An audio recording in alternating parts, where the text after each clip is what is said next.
time is now, the time is here.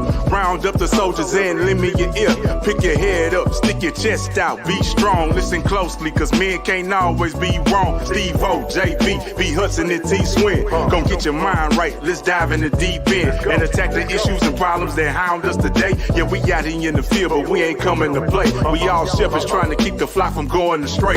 If you wanna be the change, then let's be it today. Now there's always obstacles that's gonna get in your way, but it's important how you handle it, maneuver and pray. We keep you up to date with current affairs. We all know that the structure been broken, so let's make the repairs. There's a culture trying to cancel us and give you a spin, but you can come and get the truth from this panel of men. We on 10, going in, let the speech be free. We about to knock down the doors, you can keep the key.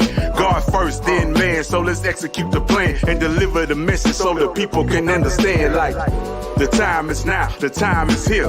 Round up the soldiers and lend me your ear. Pick your head up, stick your chest out, be strong, listen closely, cause men can't always be wrong. The time is now, the time is here. Round up the soldiers and lend me your ear. Pick your head up, stick your chest out, be strong, listen closely, cause men can't always be wrong. Men can't always be. Men can't always be. Men can't always be wrong.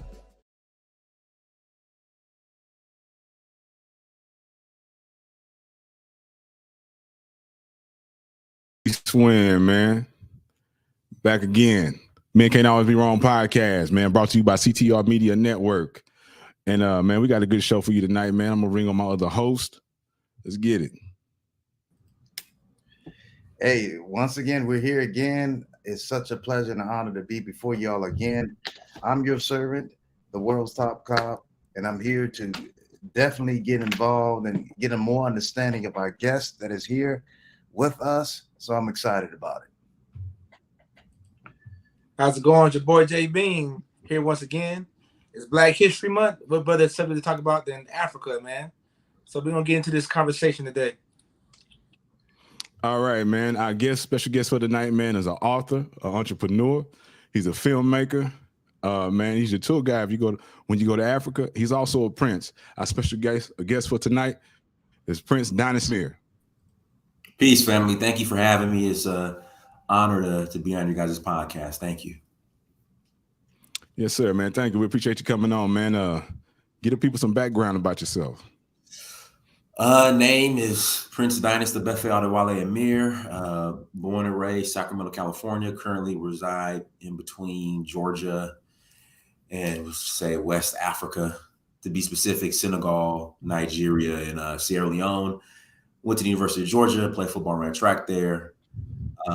Was a sales rep for Centos, who JB now is SSR. Me and my SSRs, we will sometimes bump heads, like we got to get these products in. We got to get these accounts in on this first invoice, man. Why? What you doing, man? Why you cutting the first invoice? They do need 10 toilet paper rolls in a week. Why are you cutting it down to 2? So I did sales and left corporate America in 2018 to focus on my initiatives in Africa. So I have a travel brand. So we're shifting from just being a travel company or tour company to more of a travel brand called Donfo. I am a documentary filmmaker. My documentary is out called In Search of a Huru.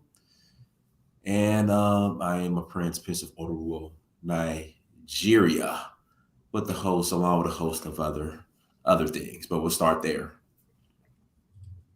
Yes, sir. Yes, sir. Yes, sir. Now, the question I got for you, man, is how'd you feel when you first stepped on the continent, man? What was that feeling like? It was surreal. Yeah. So it was back in 2011. First country I went to was Tanzania. And just when I arrived, when we landed, I flew British Airways. So I flew from LA all the way, because this is back when I was in the West Coast. So I flew from LA all the way to London, then from London all the way to Dar es Salaam. And I just remember when we landed in Dar es Salaam, got off the plane, this was like the first time I landed at the airport and they didn't have a bridge where it would take you to the terminal. Like we actually had to walk down steps and go into the actual terminal of the airport. It was hot as hell in that airport. You know, there was no AC. I was in there getting my, it took me about 30, 40 minutes to get my my visa, because I got visa on arrival. Then I remember I got my bags, and I remember just walking outside of the terminal, and that heat just hit me in my face, and everybody, you know, selling their SIM cards, you need taxi, and, you know, greeting you, where you from, brother, and all of that. But yeah, it was a surreal experience my first time. Now, man, when I tell people I want to go to Africa, a lot of brothers and sisters be looking at me crazy. Now, when you told your friends and family, whatever, that you was taking the trip, did any of them come at you like, it's funny. negativity toward? Yeah, it's funny you said that. So I have a friend of mine. In fact, he lives in Houston, my frat brother. And literally last year, now I've been going to Africa 2011. Last year, like, we were talking. He's like, man, Dynast, man, I love what you're doing in Africa now. I swore I thought you was over there scamming. I'm like, what? He's like, he was just like, I didn't know. I thought you was over there scamming. I'm like, what? But yeah, he was just like, yeah, I love what you're doing now, as far as taking people to the continent and helping them get their citizenship, and you know, exposing everybody to Africa. But yeah, a lot of people thought I was on a narcotic, thought I was crazy.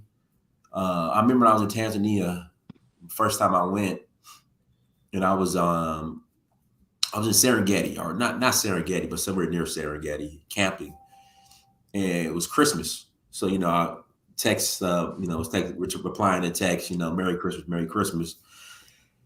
And so one of my buddies was like, where you at? I said, I'm in Tanzania. And he's like, what? You know, like, what are you doing over there?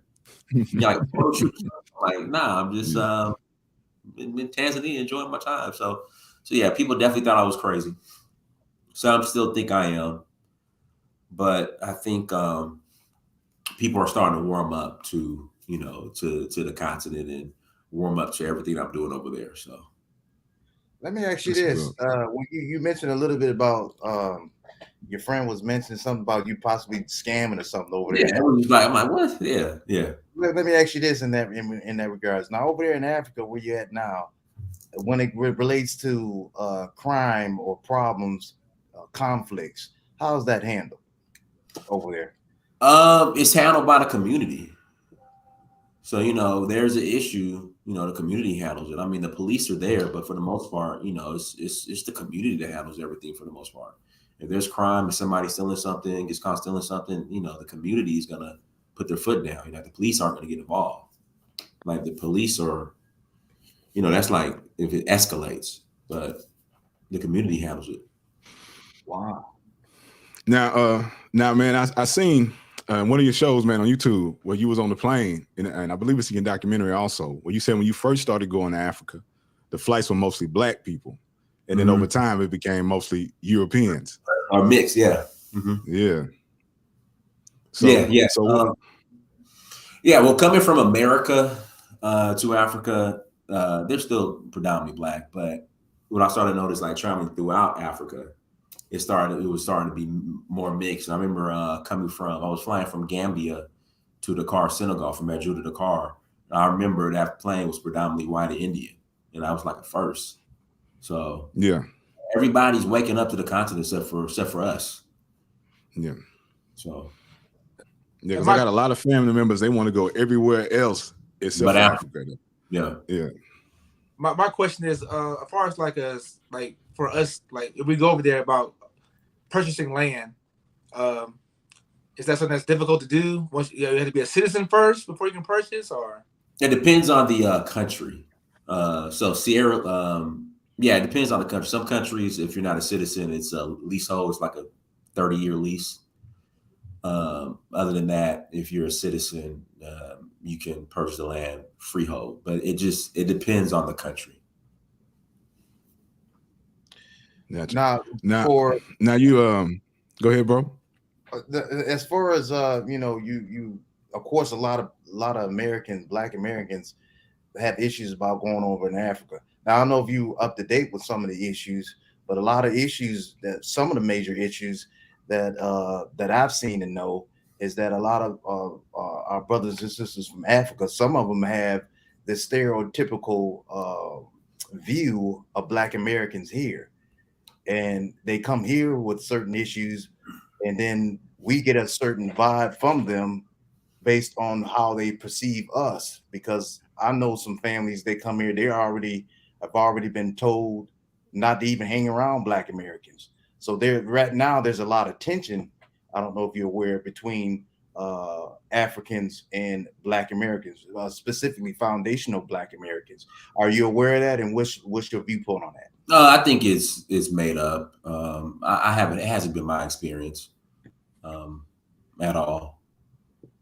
I haven't had any issues with African immigrants coming over here. I mean, you might have a disagreement with, maybe one here and there, but to the level of, where is the issue? I think it's just something, you mentioned, FBA, Foundational Black America. I think it's, they have a ulterior motive and agenda that they're trying to push, but it's not that serious. Okay. Yeah. Now, a lot of people find it hard just starting a business here in America. Man, how was it? Did you ever envision yourself starting a business in Africa, or that you would be running a business in Africa? Yeah, I mean, that was always the plan. So yeah, it was always the plan to start a business and have businesses on the continent. That was always the plan. So from the first time I went, getting set up and contributing and giving back and creating opportunities for the locals. So yeah, that was always something I was gonna do. Was it an easy process? Yeah, it wasn't that bad at all. It's pretty much straightforward. So yeah, it wasn't bad. My businesses are registered in Nigeria, Sierra Leone, and Senegal, and pretty straightforward. This was up. And, so do you have multiple, or you just have the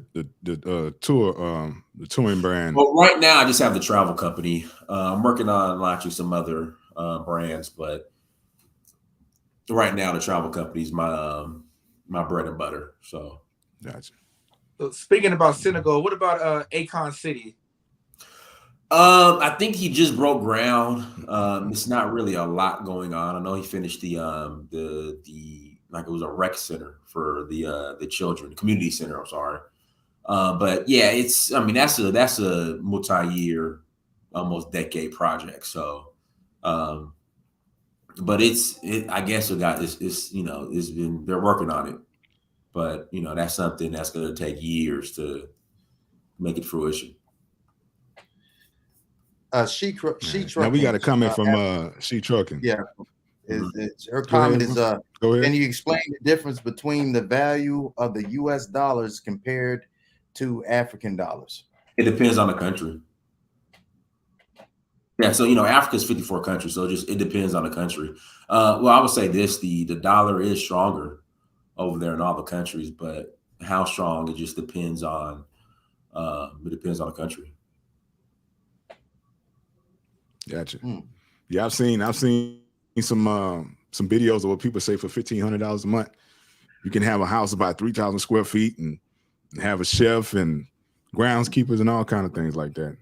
Yeah, I forgot what exact country they were in, but I was seeing some of that. So I've been thinking about traveling to see where I could retire to someday. Is that in the plans for you to permanently move to Africa and leave the States? I'll be there the majority of the time, definitely. Once my son graduates from high school, yes. Definitely.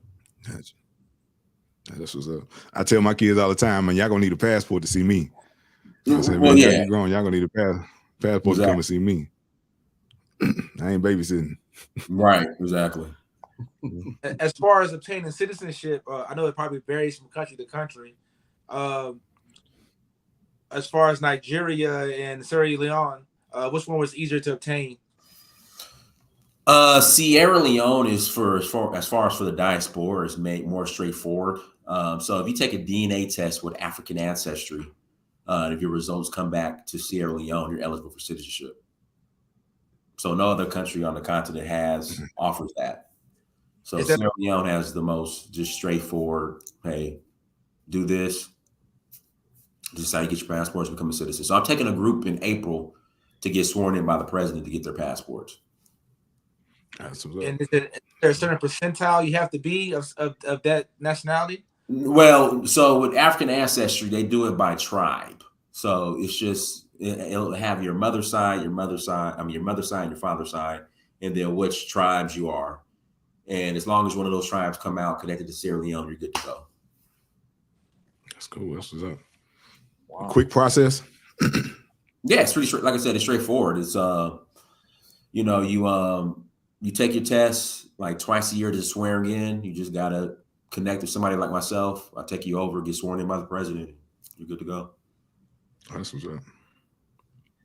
So in all the places you've been in Africa, or just you're traveling throughout Africa, have you personally experienced any kind of, or seen any time of crime, or someone getting hurt, someone, property being damaged or stolen? What was your experience, and how did that? I mean, you'll like, so if there's like a fight that's about to break up, like I said, the community, they'll come in, they'll intervene, they'll break it up. There's no, like here in America, rural star where everybody starts pulling out.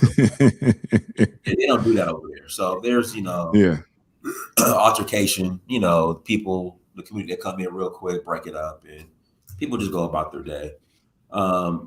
Yeah, I mean, don't leave your cell phones laying around, because somebody might come get it. But no, it's peaceful. Wow. Now, when I was getting ready to gear up to go to Africa, I was told I had to get a yellow fever shot. And when I went to the hospital and said, "Hey, I'm told I need a yellow fever shot," everybody stopped what they were doing, just looked at me funny. And they was like, so when are you going? They wanted to see an itinerary and everything before they can give me a shot. Are shots necessary to even go to the country? Because I heard that they're not. Well, at one time you had to have proof of COVID vaccine. That they relaxed that now. If not, you'll just have to take the test, 48 hours before you go, or 48 hours before you return. But that's pretty much dead now. The pandemic's over now. As far as the yellow fever card, I'm gonna say yes and no. So if you're traveling from America and you're going to an African country and that's your only stop, you're not going to visit any other African countries, you don't need it. Now, once you get there, if you're traveling in between African countries, they might ask for it. If you don't have it, they'll just make you pay like a small amount to get a card, but you don't have to get vaccinated. Gotcha. Yeah, and I also too, man, in these videos, man, I see you be getting your grub on a lot. Oh yeah. And so is the food healthier? Well, everything's fresh. So, there's, really literally farm to table over there. So yeah, I mean, the food is good. Like Senegal, I think, has the best food in the world. Yeah, everything is good, man. But yeah, everything is fresh. So none of this hormone inflated, stuff that they feed us over here. Yeah, processed preservatives and all that kind of Let's see.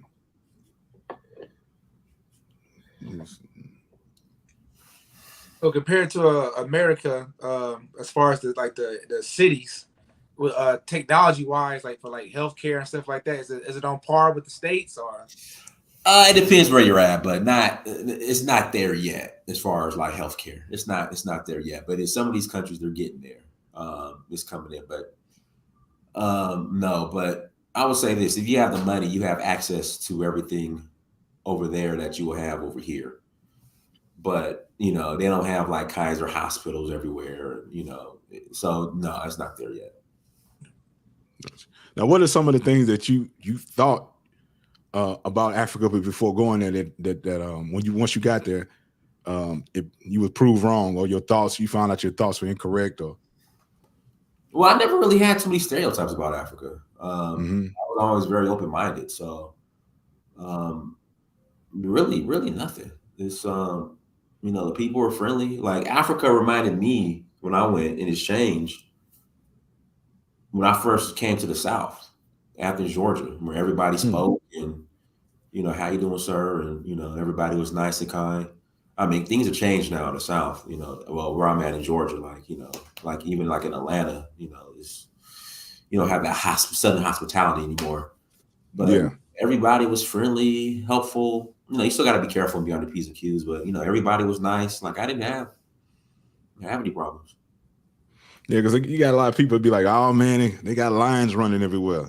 They ain't got no power, man. They ain't got no roads. And like, they don't have electricity. So they won't even bother to take a look. And I'm saying you online and look at all these beautiful cities and see they have some of the same things we have, but they won't even take a look. So I'm curious, or maybe if I didn't hear this part, but if you mentioned this, forgive me. But I'm curious about what gave you the mindset or desire to even want to start traveling and be a part or even live in Africa? What was your passion or desire? Where did that come from?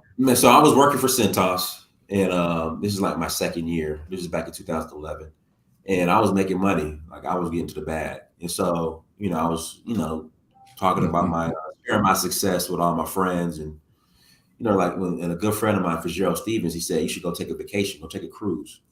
So I said, nah, I'm gonna go to Brazil. I got disposable income. I'm gonna go to Brazil and have fun. Passport for a style. I'm going to Brazil. So the girl I was gonna go with, like, I've been there. Yeah. The girl I was gonna go with, she backed out, and so I was stuck. Like, where I'm gonna go? I'm gonna go somewhere. And so a friend of mine said, "Man, you should go to Zanzibar, go to Tanzania." And so I just started researching, and I went, man, and fell in love. Wow, very interesting.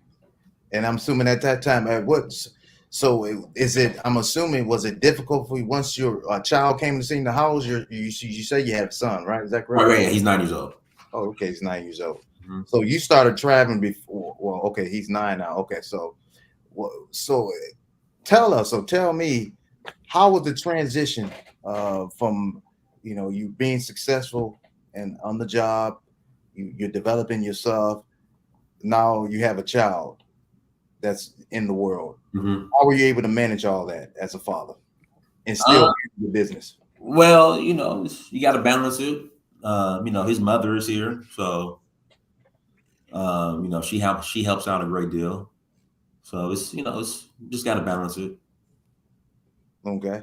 The reason why I asked that, because there's a lot of people. Your story is very incredible. So I want, if you can, go a little bit deeper to help some people out who may be struggling with how can a person, average person who's trying to get themselves together as a man or as a woman or young adult, and they happen to make a mistake, or they might not make a mistake, but they have a child in the world, and they want to be able to. How would you tell them? What did you do necessarily strategically that helped you still become the person that you are today? Stay focused. I didn't lose sight of my goals and what I wanted to do. That's really the simple of it. Like I stayed focused and I stayed driven, and I didn't allow myself to be distracted. So that's what I did. Yeah. So as far as like as far as go ahead, Joe. What's the price range? I know everybody want to know like the cost of going, like compared to going to here to going to Brazil or going to Paris or something. Is around the same cost range? It depends what you want to do. Like where you going, which part of Africa, where you flying out of. It's a lot. If you're going to Africa by yourself, again, it just depends on what you want to do, man. It's very, you can't put it in a box. It's just, it just depends what you want to do, like how you want to live, what kind of hotels you want to stay in. You want to rough it, 2-star hotels, or do you want to stay in 5-star hotels? I think that's the problem with us, because we think that, we see what we see on TV. They always show Africa as being poor, Mm-hmm. So I think that's what, like, my mindset would never be to go to Africa, because until I discovered you, because it's like I didn't think the quality of life was equivalent to other places, Right. Yeah. Like I said, whatever you have access to here in America, you can have in Africa if you got the money. Senegal. Now we got a comment from Shaniqua Steele. She says, "Who?" All right. I want to say quick. Senegal, quick. Yeah. Now, man. Now, when you transitioned from corporate America, man, how was it, and what did you transition into? Was it a fear from leaving corporate America? Yeah, you know what? Yes, I would say yes and no, because you don't have that guaranteed paycheck. You ain't got that car package. I used to have a corporate debit card. I go fill up my tank, take people out to eat, cheap insurance, all that is gone, man. But I would say this, it's worth it. It is worth it. I mean, it's tough. I'm still somewhat learning on the fly, but I wouldn't change it for the world. Gotcha. So when you left, what did you immediately step into? I tell you, I was trying to figure things out. So I didn't do the traveling company immediately. I'll be honest, I was living off my 401k, and then I was making YouTube revenue. I tried a little bit of everything. I was doing multi-level marketing, and then finally, the travel brand. This is what was what's working and what I'm passionate about. Gotcha. Now, when people take your tours, what can they expect? Oh man, they're gonna have an authentic African experience. So we focus on the indigenous culture of Africa. So we go to the villages, so you got to have an open mind. You got to, your comfort level. You got to, expand have an open mind, and you might test your comfort level. So we go and we focus primarily on the indigenous, traditional aspects of Africa. We integrate and immerse ourselves into that. That's what we do. But then we have balance. Like we'll go to the city and spend a couple of days in the city. But the majority, the main part is really focusing on immersing ourselves in the indigenous culture. Gotcha. Now I also seen that man, you took a trip to was it Ouida? Yeah, for the Voodoo Festival. I didn't go this year, but I've been going since 2017. Man, what intrigued you about going? I wanted to learn more about voodoo. I just had a feeling like what they teach us about our African spirituality is lies. So I'm like, I just go to the source. I was like, let me go to Ouida and go check it out for myself. So you say you do voodoo? Right. Practice voodoo? Yeah, exactly. My main focus and practice is voodoo. For how long have you been doing that? How long? And what were you before that? Or what did you practice before that? Well, I would dabble, I grew up kind of Christian, and I dabble some in Islam, but I found my home in African spirituality. So dabble a little bit of everything. I was atheist, so excuse me. Yes, sir, man. I started looking myself because I asked some questions. I grew up, man. I went to Catholic church. I've been to the witness hall, man. I've been to the mosque, and I just started searching and looking myself, and started wanting to do some more spiritual journey. And I started looking at myself, and I was like, man, let me find out what we would do for Christianity. Exactly. So I big you up, bro, for doing that. It's a lot of that have done videos and documentaries on it. And some of them have lost followers, some of them have lost subscribers. You know what I'm saying? But this is part of our history. Exactly. So man, I appreciate it, bro. I appreciate you going out there and documenting it. I appreciate it. Thank you. So what's the best time frame, or it depends on the part of the year, to actually start planning, to make your plans, to book your flights, etc.? Or is that something that your company also handles? Or what's the time? Right. So I take people over on the continent for experiences. That's what I call them, experiences. We're not just a tour company. I provide experiences on the continent. So I try to focus our experiences around festivals, so you can really experience the culture. So in May, I'm taking a group to Senegal for the Jazz Festival. It's like one of the biggest jazz festivals in the world. August, I'm taking a group to Nigeria for the Oshun Festival. We're going to Zanzibar in November, and Sierra Leone is for the swearing-in ceremony, and it's also their Independence Day. So I try to focus on actual festivals, so we could experience that. That's what's up. Now, as we said before, man, you're a filmmaker, bro. So we got the trailer for your documentary, Search for Hoodoo. So take us into this trailer, man. Okay.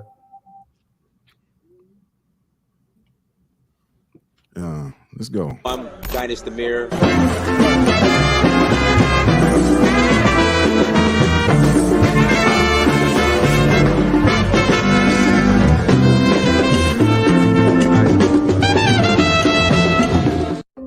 reached out to another friend of mine. I said, look, you know, I need to go on vacation somewhere. Where should I go? He said, go to Africa. And not only am I going to go, I'm going to explore a new country. So I went to Tanzania, South Africa, Namibia, Mali, Senegal, Morocco, Liberia, Namibia, Kenya, the Voodoo Festival in Ouida, Gambia, Togo, Cote d'Ivoire.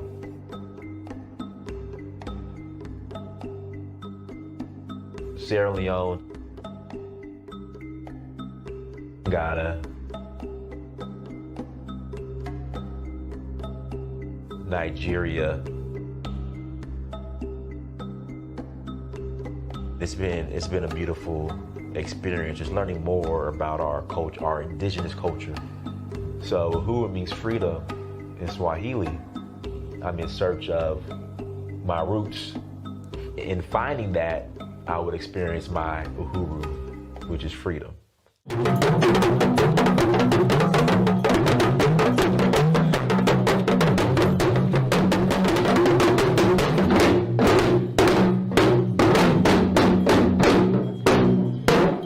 next time, Dynast Amir, I'm out.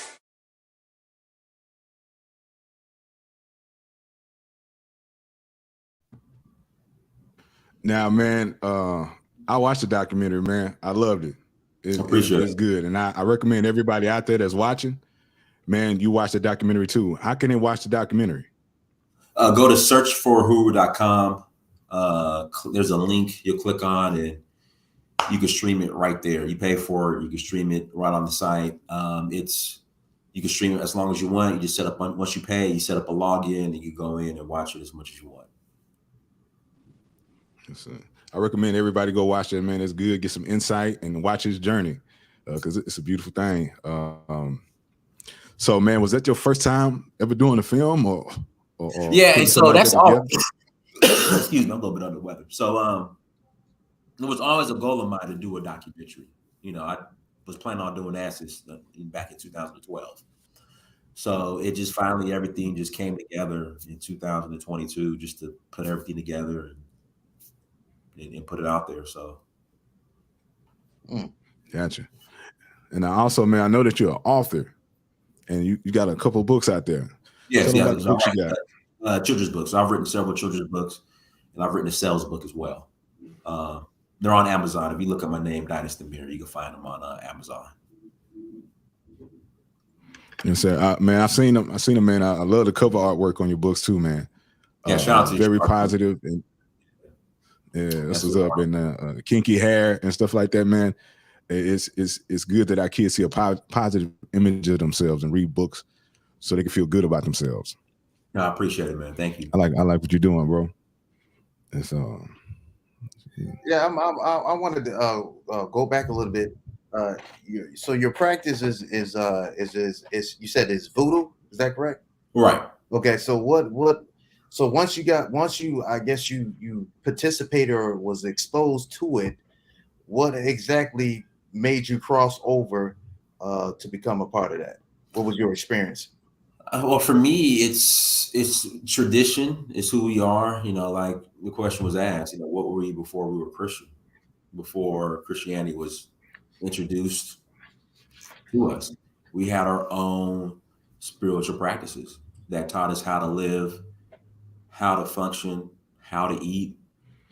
Pretty much everything that we get from the Bible, we already had our own systems. It's just unfortunately, you know, a lot of us were brainwashed and decided to replace that with, you know, Western religion. So, okay. And so it was. So, and from your experience, was there something that hit you, or was it something you saw? What captivated you to say, okay, I want to embrace and become it? Was it just something you've learned, or what exactly? I would say this: just going and discovering the truth for myself, like going to Weta, to Benin, myself, sitting down, asking questions, observing, and getting the real. So, Okay.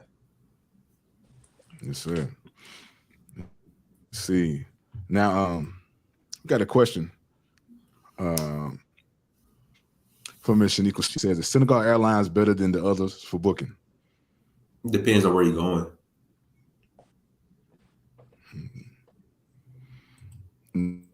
Yeah, I know Ms. Shaniqua travels to Africa a lot. Mm-hmm. Now, like I say, I know some Ifa chiefs here in Houston, so I've been around some ceremonies and some rituals or whatever. And man, I can honestly say, man, I feel right at home. I feel right at home being around those people and the spiritual system that existed before Christianity. Man, Right, exactly. And so I started looking into it, and I started practicing, and wanting to be Abarisha a couple years back. I kind of got busy, caught up with work, and so I started slacking. But I want to get back into it. Yeah, I want to get back into it, man. I felt right at home, bro. I ain't gonna even lie. Nah.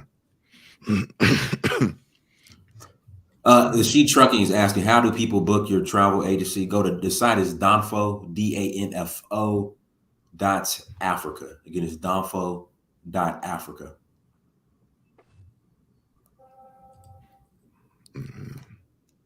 So my question is about it was all the guys want to know the women in Africa, Mm-hmm. the women in America. Oh boy. Oh boy. Let's go. Let's get it. Go ahead. Go ahead, man. Go ahead. What's the question? Is there As far as is there a big difference between the mind state and stuff like that? Well, oh man, y'all about to start some shit. I'm trying to word this. In Africa, there's no family court system that they can weaponize against you. Just out of spite. Yes. I would say that's the big difference. I get what you're saying. Yeah. But the women are sweet and feminine over there, and because I hear sisters over here talking about, we got to be masculine in America. I'm like, what does that mean? Like, I don't like be feminine in America. Like, what are you talking about? Yeah. I like, you don't hear stuff like that over there. Like, I got to turn off my femininity and turn it on, and all this other stuff I hear over here, man. You don't hear it over there. Yeah. So basically, women are taught to take care of their men. Exactly. Yes. Yeah, we had to touch on that. So, man, what's the nightlife like out there, bro? Oh man, they party, and it's safe. Like, you ain't gotta worry about the club getting shot up. That crazy stuff. It's safe, man. People, they party and have fun. And like I said, it's safe. Yeah. Now, have you tried to? Is there any dialects you tried learning, or do you know any? Or do you right now, I'm working on Yoruba and Wolof. Okay, so that's what I'm working on now. Are you able to hold conversations? Just be able to move around. We working on it. Gotcha. All right. So has it been easy picking up the dialect, some of the tones and stuff like that? It's tough. I regret not learning foreign languages back when I was younger. Seriously. Mm-hmm. Hi, Steve-O. Go ahead. What are some of your favorite books that you want to give to the audience that you like to read that inspires you? Right now, let me go through my of course, shameless plug, buy all my books. And then like right now, one of my favorite books is by John Johnson, Sitting Against the Odds, the founder of Ebony Magazine. Like, What's the title of it? Succeeding Against the Odds. Okay, Succeeding Against the Odds. Yeah, that's one of my favorite books. And then Why Do White Men Have All the Fun by Reginald Lewis. Oh, I seen that. What else? But that's like one of my favorite books, Succeeding Against the Odds, Okay. Is that what inspired you to start writing your own books? I just like, I'm a big firm believer. If I'm going to read books or if I'm going to do something, I want to try and apply it and do my own. So, Yeah. I read books. Let me try to write my books. So, write my own books. So, Awesome. Now, how did you find out you were a Prince, and how did you feel when you heard that you were a Prince? No, so my roots or tied to royalty. Where I have roots that trace back to Nigeria, to a kingdom of Odoruo. And, my king told me, well, you left as royalty, your ancestors, and now you're returning back as royalty. So, I had my coronation, and yeah. Now, all that's explained in the documentary. We can't give too many spoilers. People gotta go get this documentary. Yeah. Yes, sir. Y'all make sure y'all go get that and make sure y'all watch it. Mm-hmm. So back to the finance, like the economy in Africa. I'm using Akon because that's probably the person that we know most about. He was saying on another show that we should take our skill sets that we learned in America and take it back to Africa, and that we could create 500 Fortune companies. Right. How do you feel about that? I agree. It's wide open. It's wide open. They still are developing the infrastructure, so opportunities are still the opportunities are there. Like, it's wide open. That's what I'm doing. Gotcha. So when you went there, go ahead, Joe. So like in the next 10 to 15 years, what do you the African economy being like? Being very prosperous? Oh man, it's gonna be one of the. Well, I know Nigeria is slated to be like top 10 or top 5 economies on the planet. It's Africa has the youngest population in the planet as well. So, Africa's the future. It's going to continue to grow. Yeah, I see everybody else investing in it. Right. See the Chinese putting a lot of money in it, or loaning money to people to build in Africa. Yeah. Man, when you said we talk about skill sets and stuff like that. So was your tour your business that the first idea that came to you? No. It's like I see a need I could feel with that. That wasn't the first idea. First idea was like, people always asking about I'm thinking the same thing. Yeah, people like always asking about gold and diamonds and all this other stuff. So I kind of wanted to dabble into that, but hospitality, as far as travel, that was, bringing people to come experience the continent. That was the first, that's like the first business I've had on the continent. Because me, myself, man, I want to go, but I was like, what can I do over there to make money? I'm trying to think how what I've learned in the quiet over here, can it translate over there? I've been working in energy, oil, and gas. And so I'm trying to see what I can do over there to bring income for myself and possibly have a living over there. Do you see a big wave of brothers and sisters going back to the continent? No. We're too comfortable over here. I know they had. Gotcha. Yeah. I talk to a lot of people, and they even though they upset with the legal system and a lot of things. Yeah, they're afraid. They're afraid of going over there. Yeah, they're not going. They got it too good over here, guys. I have to. I have a couple time for a couple more questions that I have to. Okay. All right. I'm curious. I'm curious. So you were born in America, I'm assuming, correct? Correct. Sacramento, California. All right.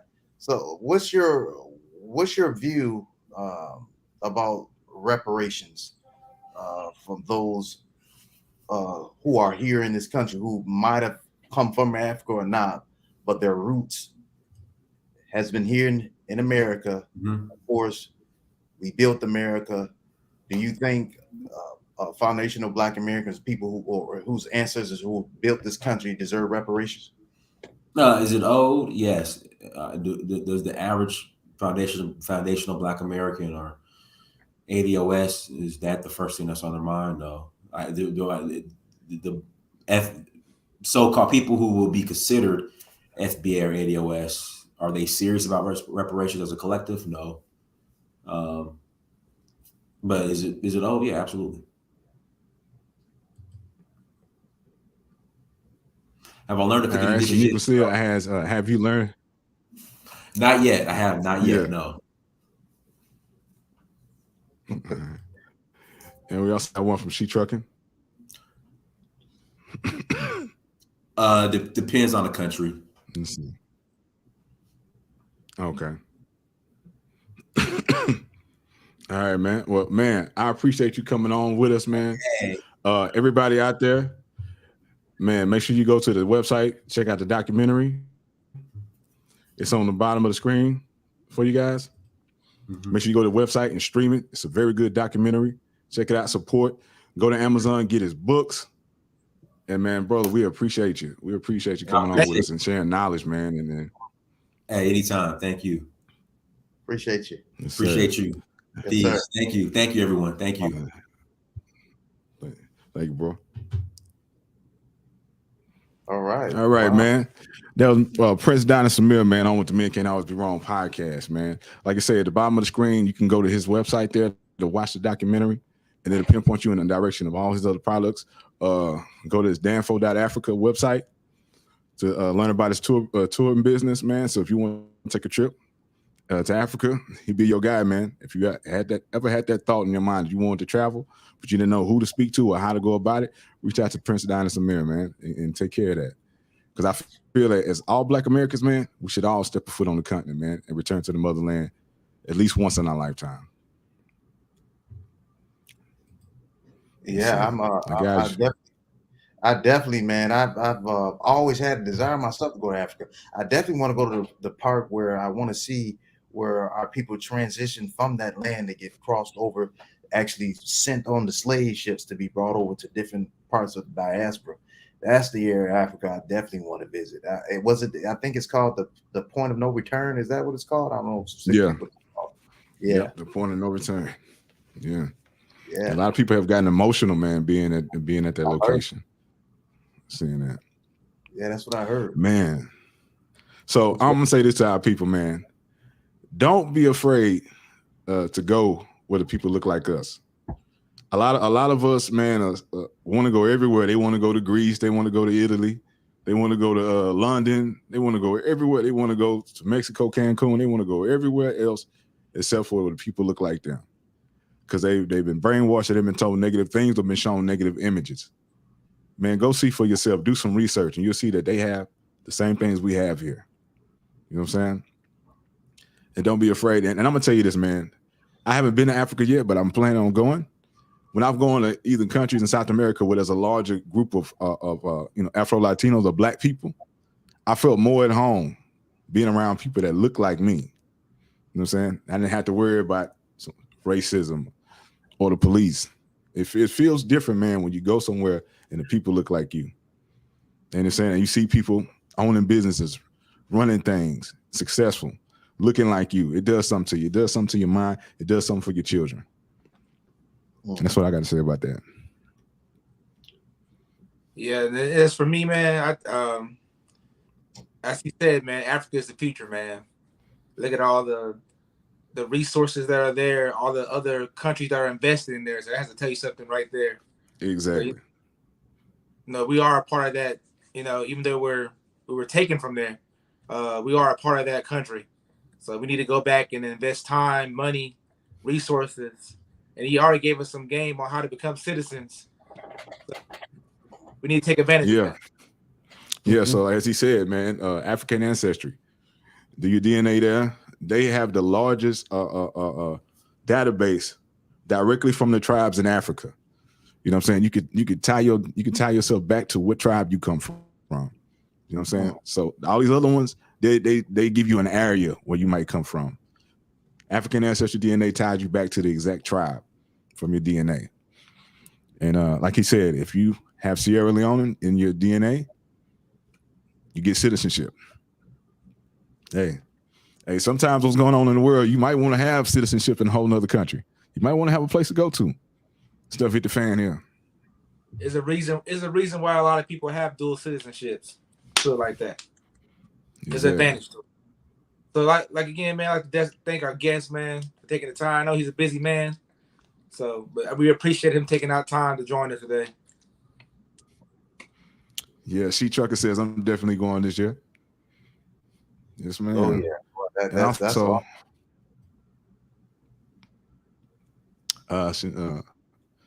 Shaniqua says, "Be friend and talk to Africans here. It'll help out a lot." Now I can vouch for that.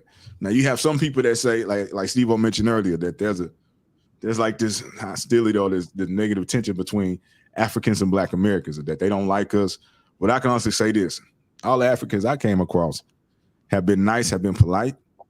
They're very involved in their education and politics. They don't worry about a lot of the silly things that we worry about, and they've been some of the nicest people. And always have invited me to their homes back in their home country. They tell me when I go there, I ain't got to worry about getting a hotel. I can stay with them. You know? Yeah. Never had any issues with Africans. And like I've always been intrigued by other cultures. And like we've had our language stripped from us and so many things. So I get excited when I see people, brothers and sisters that come from the motherland who have their history, have their language. You know what I'm saying? Had a true history, and we don't have that. And also knowing other languages work other parts of your brain. You know what I'm saying? We just over here knowing English. You only work so much of your brain. When you speak these other dialects, other parts of your brain work. People always wondering why people from other cultures are smarter. You know what I'm saying? They being challenged more. Education is pushed more. You know what I'm saying?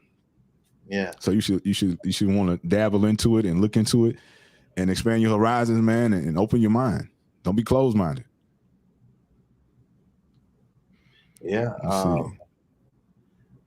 Well, one thing is for sure, man, is that our people, all life originated from Africa, and history is being proven, and more things is being discovered that we were all over across the world anyway. Africa was not our stopping point.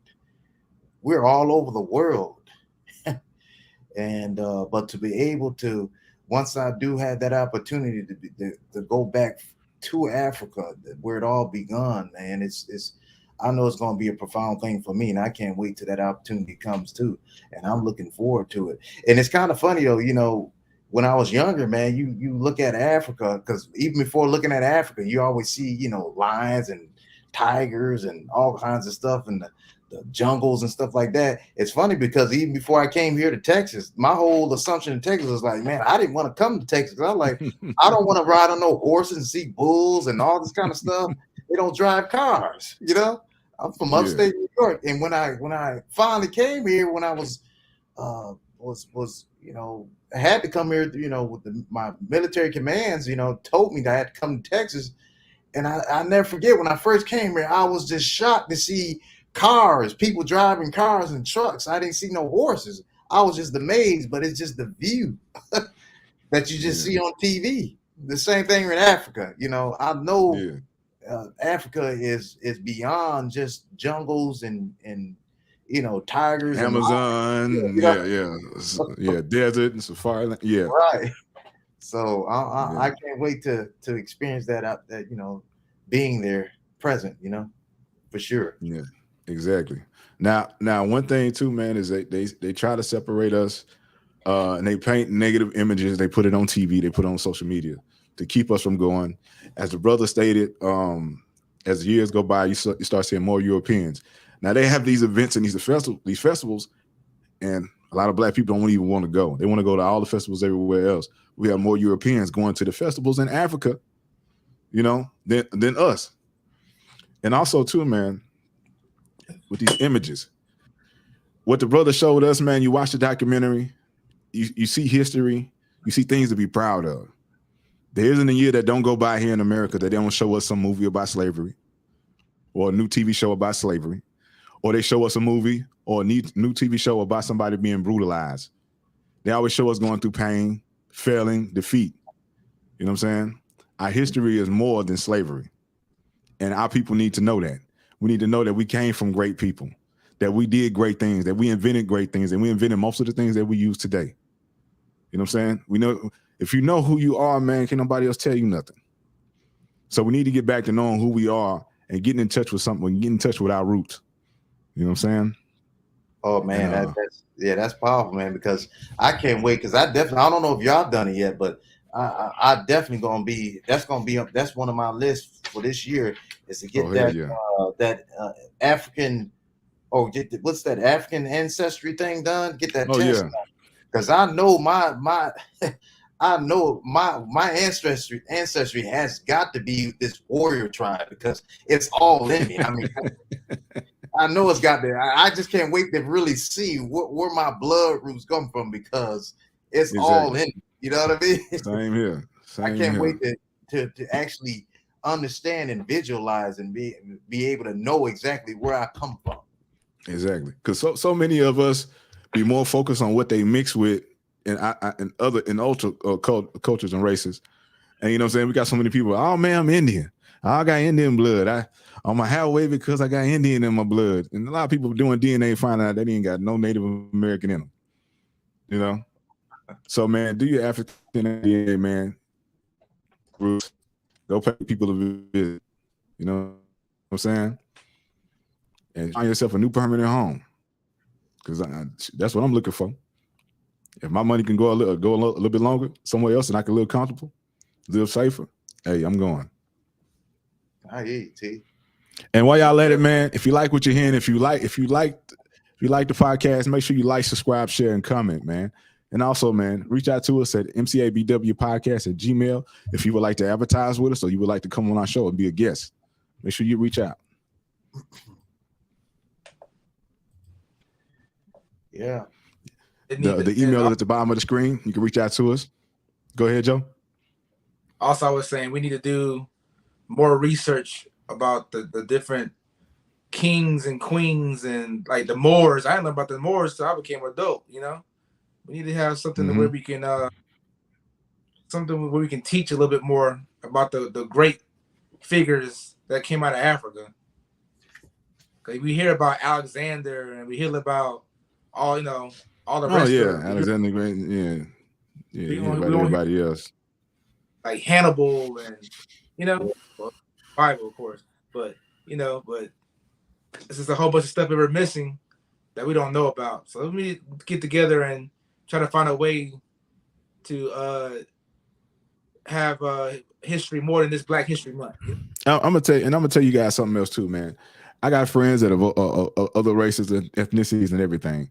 And what blew my mind one time is that I got friends that Chinese, I got friends that Vietnamese, Cambodian, Thai, Japanese.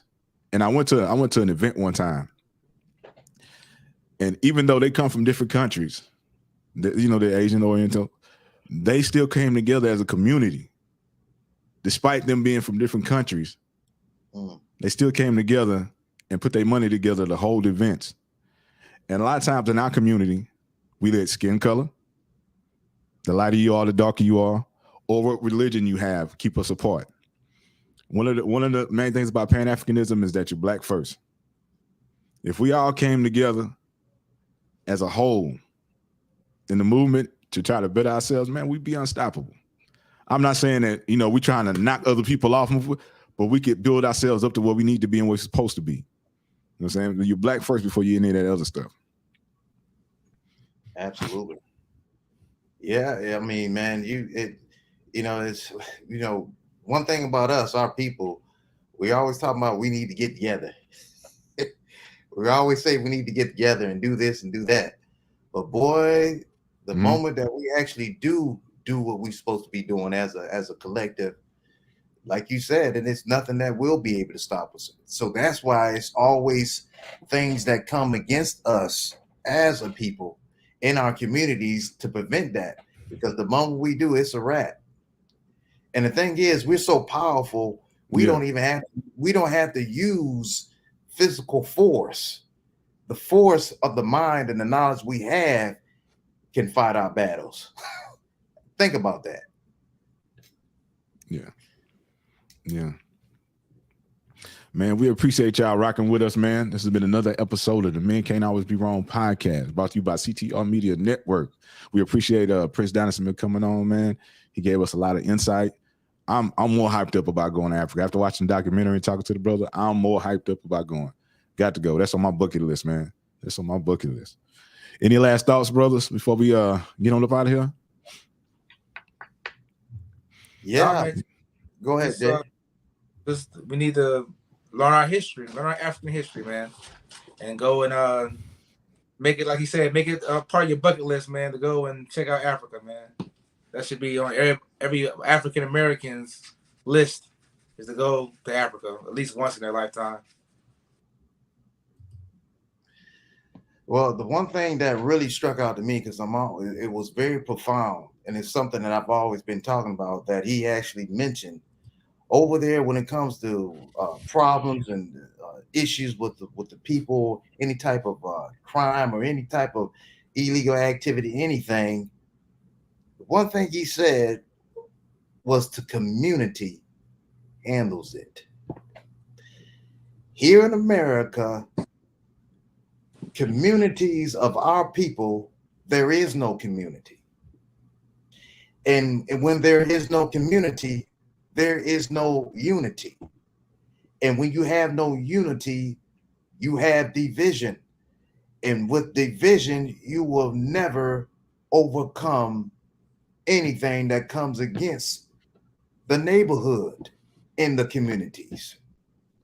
So the community must first be able to trust each other as a collective in order to not involve the police. And if the police is and have to be involved in your community, it will be so laid out that all the police will be able to do is just document what has been done and what the community done as a result of any problems that came in the communities. But we don't have a community. We don't understand the value of each other anymore. It is my mission with CPAA to bring communities, families, homes, children, in a way to be proactive, to understand the values of each other, to protect each other, to be there for each other, and to be on guard against anything that comes against the community, your family, your community, your business. And if it does, things is laid out right now as I speak that can resolve the many problems in our neighborhoods that is preventing neighborhoods to become a community like the communities that are in place in Africa. And with CPAA, ladies and gentlemen, believe it or not, it will revolutionize and change the whole narrative as relates to the crimes in your neighborhood, dealing with the police, documenting the issues and crimes or conflicts with the police, how to document it, have the legal system already in place for you and your family in case something does happen, so you won't have to wait when somebody dies. If they die, you have nowhere to go to. If someone violates your rights, you're put in jail. You don't know what to do. You don't know who to turn to because you don't have a community. You don't have people there in place for you. It is now over, because with CPAA, you would have that for you and your family, for your children, for generations to come. And the need for Al Sharpton, Benjamin Crump, and these legislations that is not coming is a dream that won't come true. CPAA is not a dream. It's a reality. It's the solution. And you can't wait on the dominant society to make it for you, right? It is my mission and my call in life to bring the solution. It is here before you with CPAA for every community. Hey, it's your guy T Swin. And I'm going to say it, I'm going to put it like this, bring it back to Black history. Sometimes people tell you, you have to see it for yourself. Don't go off of what everybody tell you.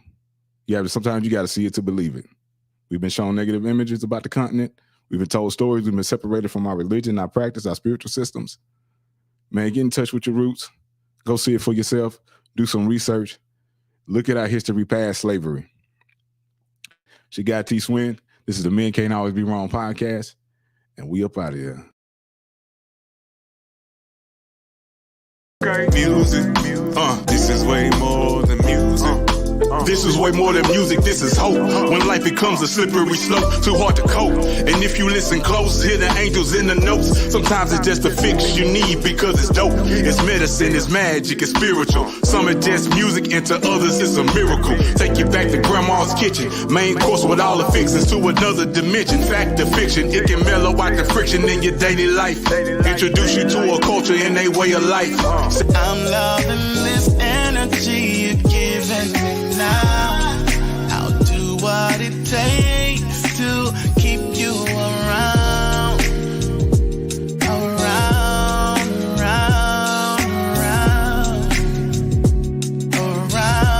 I want you around.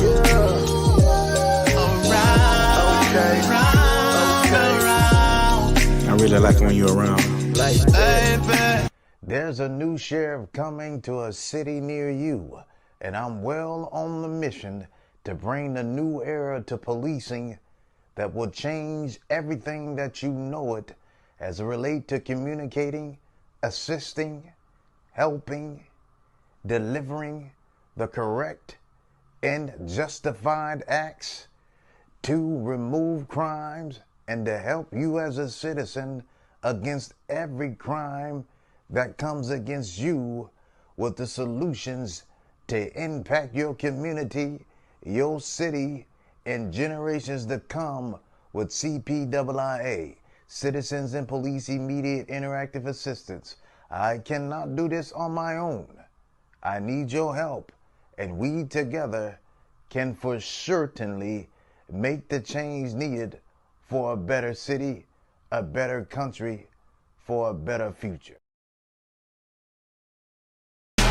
CTR is who we are, the media network, that's the best by far. Whether you listen at your home, at your job, in your car, come get the information that's needed above all. Never lasting, motivational podcasting, giving you the answers to the questions that you're asking. Serious talks and topics, how to come up and profit, how to better yourself, your health is here. We got